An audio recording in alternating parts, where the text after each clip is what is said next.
नमस्कार. 13 मे 2024 क्लिप क्रमांक 13. कालच्या भागात आपण ध्यान केंद्रातील घटना येथपर्यंत ऐकले होते. आज आपण त्या पुढचे अनुभव ऐकूया.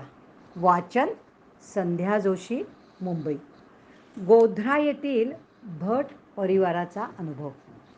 सुरुवातीच्या काळात ही चित्तथरारक गोष्ट घडली व जनार्दन स्वामींकडे किती अमाप शक्ती आहे हे स्वामी समर्थांनीच दाखवून दिले. भट आपल्या पत्नीला घेऊन ध्यान मंदिरात येऊन तिच्या विचित्र आजाराविषयी सांगू लागले. तिची तपासणी केल्यावर स्वामींच्या लक्षात आले की तिला 11 प्रेतात्मे आणि भूताने पछाडले. वारंवार उलट्या आणि अतोनात कफ पडून ती हडपिंजर झाली होती. स्वामींनी इलाज केल्याबरोबर 5 प्रेतात्मे निघून गेले. त्या दिवशी बाई घरी गेल्यावर स्वामी समर्थांचा तिला दृष्टांत झाला तो असा: देव्हाऱ्यातील देव बाजूला काढून डोके देव्हाऱ्यावर आपटावे म्हणजे काम होईल. त्याप्रमाणे बाईंनी केल्यावर आणखी 5 प्रेतात्मे बाहेर निघून गेले, पण अजून त्रास कायम होता. परत स्वामी समर्थांचा दृष्टांत झाला आणि त्यांनी सांगितले की 11वे भूत बलाढ्य आहे, जणूच त्याला बाहेर काढण्याचे काम करू शकेल, त्याच्याकडेच परत जावे. दुसऱ्या दिवशी भट परिवार पुन्हा जनार्दन स्वामींकडे आली. त्या दिवशीच्या प्रयोगात स्वामी समर्थांच्या आज्ञेप्रमाणे जनार्दन स्वामींनी त्या 11व्या भूतालाही बाहेर काढून त्याला मुक्ती दिली.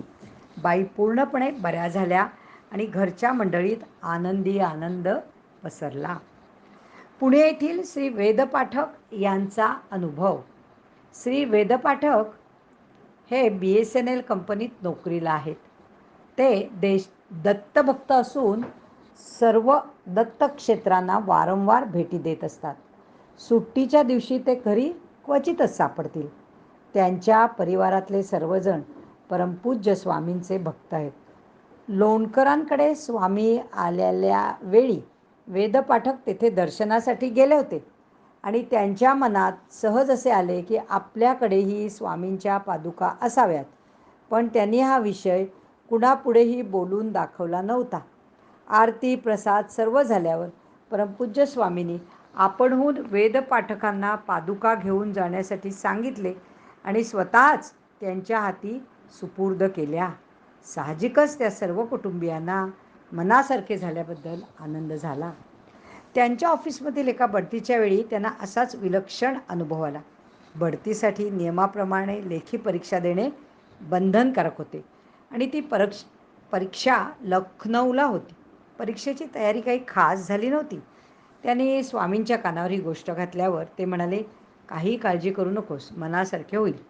परीक्षेच्या अगोदर पुन्हा एकदा स्वामींची भेट झाली आणि वेदपाठकांनी तोच विषय आणखी एकदा सांगून कृपा करावी अशी विनंती केली.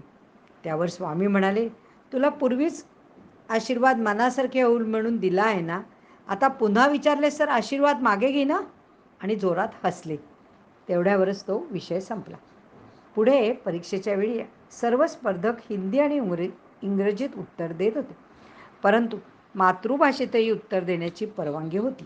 हिंदी इंग्रजीत चुका होतील म्हणून वेदपाठकांनी परीक्षेचा पेपर चक्क मराठीतच सोडविला. त्यांची सर्व तयारी आणि विचार हे दोन्ही स्वामींच्या भरवशावरच होते.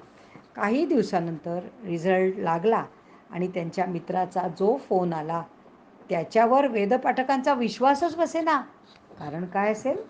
कारण असे होते की त्यांचा परीक्षेत पहिला नंबर आला होता आणि पुढे रीतसर प्रमोशन मिळून त्यांची उन्नती झाली.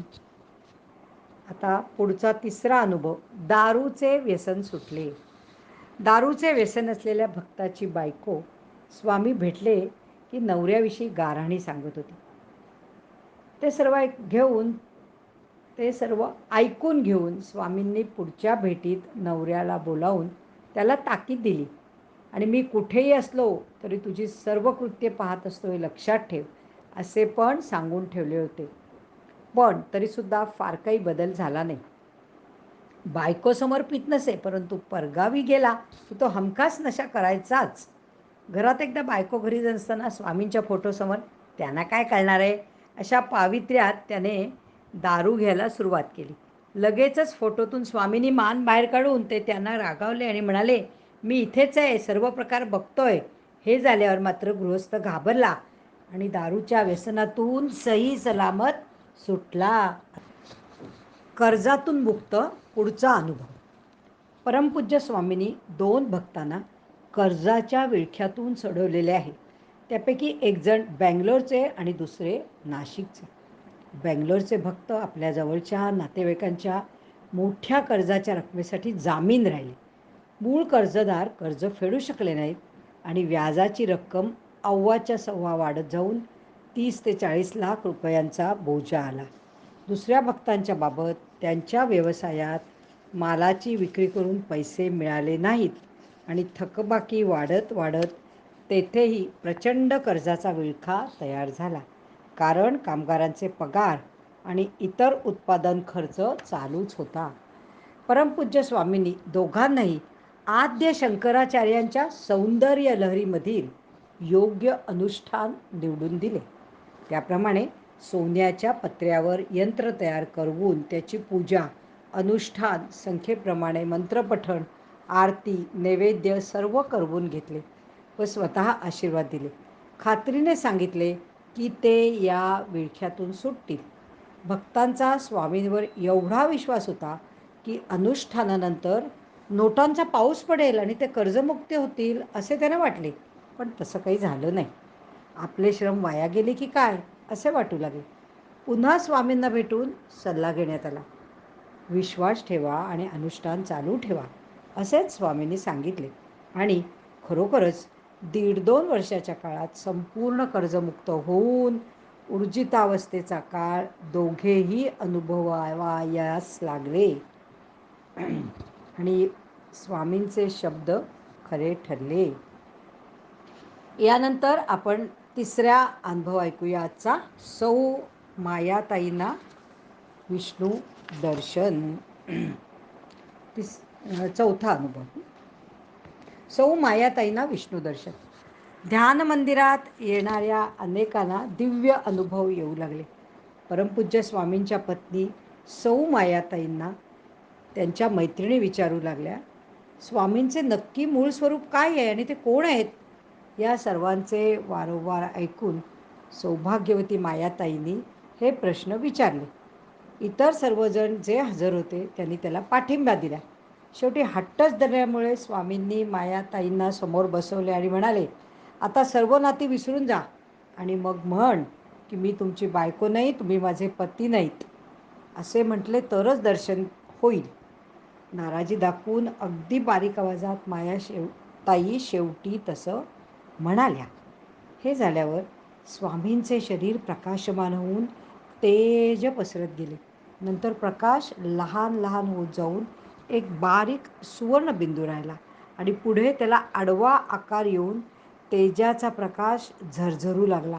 त्यातून समुद्र, तेथे 5 फड्यांच्या शेषनागावर भगवान श्रीविष्णू पहुडलेले आहेत आणि पायाशी शक्तिरूपी लक्ष्मी सोन्याचा मुकुट परिधान करून बसली आहे असे दृश्य दिसले. सौ मायाताईंची दृष्टी त्या तेजाने फाकून गेली आणि पाऊण तास त्या ध्यानात गेल्या. पुढे जाग आल्यावर विष्णू कुठे आहे असा प्रश्न विचारू लागल्या. त्यानंतर परमपूज्य स्वामींनी ते विष्णू म्हणजे मीच आहे हे दिलेले उत्तर मायाताईंना पटले नाही. कारण वेदात सांगितल्याप्रमाणे देवदर्शन माणसाला अबोल करते आणि देवच हवा असे वाटू लागते. आता यापुढचा अनुभव. मित्रद्वयांसाठी स्वामी प्रतीक्षा करीत होते. प्राध्यापक उमाकांत भंगाळे आणि त्यांचे मित्र सुंदरलाल चौधरी यांना अध्यात्माची आवड आणि आपल्याला गुरु प्राप्त व्हावा ही जबर इच्छा होती व त्यासाठी 15 वर्ष ते अनेक ठिकाणी जाऊन खटपट करीत होते. परंतु त्यांचे समाधान मात्र होत नव्हते. काही ठिकाणी थोडी आपुलकी वाटू लागली की ते सत्पुरुष आपणहून सांगायचे की तुमचे सद्गुरू वेगळे आहेत, ते तुमची वाट पाहत आहेत, आमच्याकडे तुमची जबाबदारी नाही.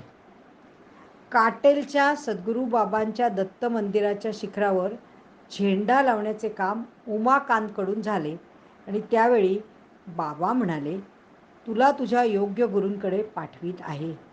गुरुमाऊली आणि भक्तांची भेट होणारच होती, परंतु ती वेळ आल्यावरच.